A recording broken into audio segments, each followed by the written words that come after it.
Bonjour Jacqueline, comment tu vas? Bah, ça pourrait aller mieux Gigi. Pourquoi? Qu'est-ce qui se passe?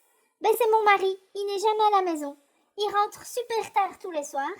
Généralement, il ramène des dossiers du boulot. Et en plus de ça, il est de mauvaise humeur quand on le dérange. Résultat, je me retrouve toute seule avec les trois enfants. Et j'en ai marre. J'en ai marre parce que je suis seule et que je suis fatiguée. Je suis tout le temps au taquet. J'ai jamais une minute à moi. Oh, est-ce que tu es fatiguée donc? Tu es épuisée même, j'ai l'impression. Est-ce que tu aurais besoin de repos? Et puis, ce que j'entends aussi, c'est que tu aimerais peut-être avoir une qualité de présence, de la compagnie et du soutien le soir après la journée de travail. Est-ce que c'est ça? Ben oui. Et puis, franchement, à quoi ça sert de s'être marié si on n'est jamais ensemble et qu'on n'a aucun moment à partager? Hmm. Pour toi, tu aimerais d'une part avoir des moments de partage, c'est important. Et ce que j'entends, dis-moi si c'est bien ça, mais c'est que tu aimes faire des choses qui ont du sens et que pour toi, être en couple et ne pas partager grand-chose avec ton conjoint, ça n'a pas de sens. Est-ce que c'est ça? Ben oui, tout à fait. Franchement, il vaut mieux être seul que mal accompagné. Et je lui ai demandé de changer d'attitude et d'être là plus souvent, de ne plus ramener des dossiers à la maison, mais il n'y a rien à faire. Il m'a expliqué que c'était pas possible parce que son emploi est précaire et que c'est une question de sécurité pour lui. Ah, Jack, mais écoute, je me demande, tu vois, est-ce que tu serais d'accord qu'on fasse un exercice?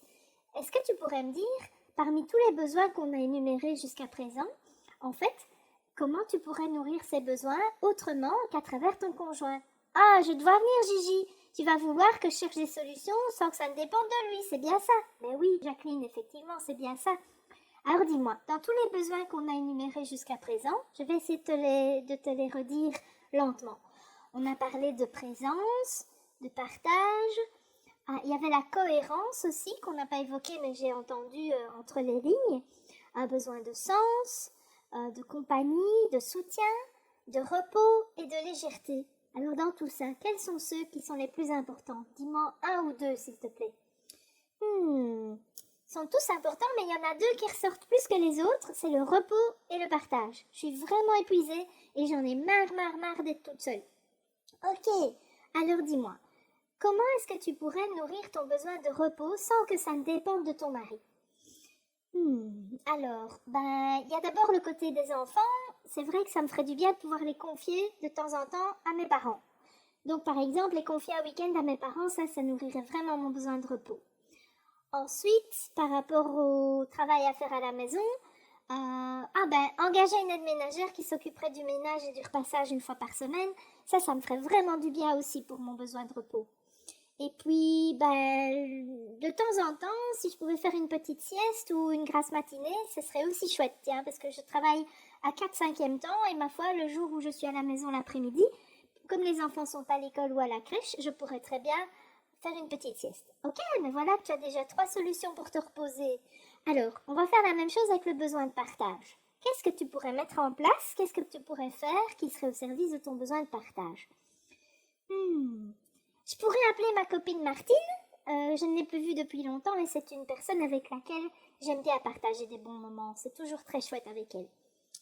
Un autre truc, j'avais déjà pensé, je retournerais bien au cours de gym auquel j'allais le mardi soir parce que c'était un chouette moment de partage aussi avec les filles et la prof et après on buvait un verre et c'était sympa. Mais oui, mais tu vois Gigi, de nouveau, je vais partager mais pour tout ça il faut une babysitter. Et quand même, si je me suis mariée, c'est pour que mon mari s'occupe des enfants. Moi, je me suis engagée et j'ai besoin de fiabilité, de confiance aussi. On n'a pas abordé ça, mais je voudrais pouvoir lui faire confiance. Je n'ai pas fait les enfants toute seule. Et il s'est engagé aussi à être père et à s'occuper des enfants. C'est pas juste. Est-ce que de nouveau, tu as besoin de cohérence, de sens? Et ce que j'entends aussi, peut-être de contribuer au bien-être des autres. Tu préférerais que tes enfants soient avec leur papa plutôt qu'avec une babysitter, c'est ça? Oui, et puis faire le meilleur usage de nos ressources aussi, financières notamment, ça coûte une babysitter. Ok, Jacqueline, mais est-ce que c'est un problème pour toi financièrement de payer une babysitter? Non, pas du tout.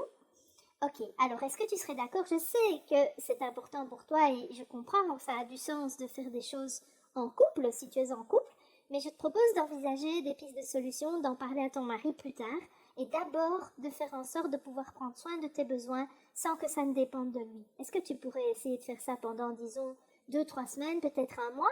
parce que ça enlèvera la pression, les attentes que tu as vis-à-vis de lui, et ça diminuera sans doute le risque que tu sois déçu. Est-ce que tu es d'accord d'essayer ça, Jacqueline, pendant un mois? Et puis on s'en reparle? D'accord, Gigi, je vais faire ça. De toute façon, il y a urgence. Allez, merci beaucoup. À bientôt, les amis.